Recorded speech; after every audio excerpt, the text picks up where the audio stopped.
श्री शिवाय नमस्तुभ्यम। सावन के महीने पर शिवलिंग पर क्या चढ़ाने से भोलेनाथ प्रसन्न होते हैं? तो शिव पुराण में वर्णित एक नया उपाय है जिसे आप अगर शिवलिंग पर समर्पित करते हैं तो आपके जीवन से सभी कष्ट दूर होंगे, साथ ही आपके जीवन में सकारात्मक ऊर्जा का संचार होता है और घर से नकारात्मक ऊर्जा दूर होती है। सभी कार्य सफल होते हैं, शुभ होते हैं और शिव यश वैभव प्राप्त होता है। तो ऐसी कौन सी चीज़ें, सुनने से पहले प्लीज़ चैनल को सब्सक्राइब करें, वीडियो को लाइक करें और ज़्यादा से ज़्यादा शेयर करें। सावन के महीने पर शिवलिंग पर 108 अनार के दाने चढ़ाने से शिव जी की कृपा प्राप्त होती है। फल है अनार, उसके दाने छिलकर अगर 108 दाने आप समर्पित करते हैं तो इससे शिव जी की कृपा प्राप्त होती है और घर में सकारात्मकता आती है।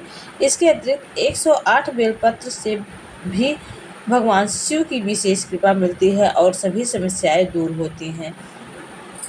सावन मास में शिवलिंग पर 108 दाने अनाज के चढ़ाने से भी अलग अलग फल मिलते हैं, जैसे कि गेहूं के दाने चढ़ाने से मान सम्मान और चावल चढ़ाने से धन संपत्ति की प्राप्ति होती है।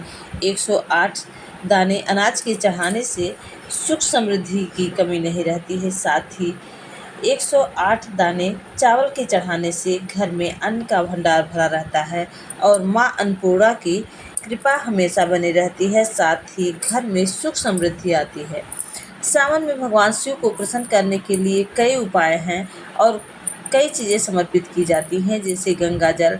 यह पवित्र माना जाता है और शिव जी को तुलसी मंजरी के साथ अगर आप गंगा जल समर्पित करते हैं तो कई रुद्राभिषेक करने का पुण्य फल प्राप्त होता है। साथ ही पापों से मुक्ति मिलती है।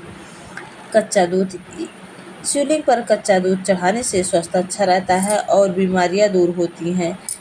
यह भगवान शिव को बहुत ही प्रिय है। बेलपत्र, इसे चढ़ाने से मनोकामना पूरी होती है। अगर आपकी बहुत दिनों से मनोकामना है, बहुत अधूरी है, बहुत प्रयास कर लिया, तो 108 बेलपत्र सोमवार को अवश्य समर्पित करें शिव जी को।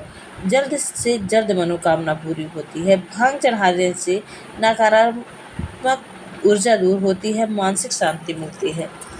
साथ ही शहद चढ़ाने से मिठास और प्रेम का प्रतीक है शहद, इसे चढ़ाने से रिश्तों में मधुरता आती है।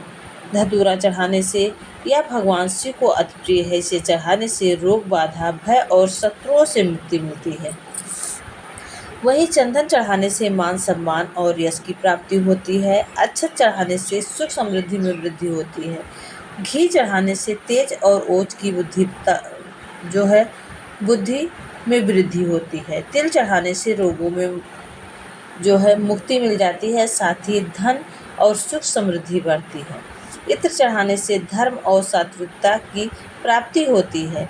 वहीं केसर चढ़ाने से वैवाहिक जीवन में प्रेम बढ़ता है। साथ ही वैवाहिक जीवन बहुत ही सुखी रहता है। सावन के महीने में भगवान शिव को जो भी चीज़ें श्रद्धा और भक्ति से चढ़ाई जाती हैं उसका विशेष फल मिलता है कि श्रावण मास भोलेनाथ का दिन है। अगर आप भक्ति भाव से पूजा पाठ करते हैं तो आपको पूर्ण फल की प्राप्ति होती है। साथ ही अगर आपके पास समय नहीं है तो अगर प्रदोष काल में छोटा सा उपाय आप कर लेते हैं तो बड़े से बड़े पूजा का पूर्ण फल प्राप्त होता है।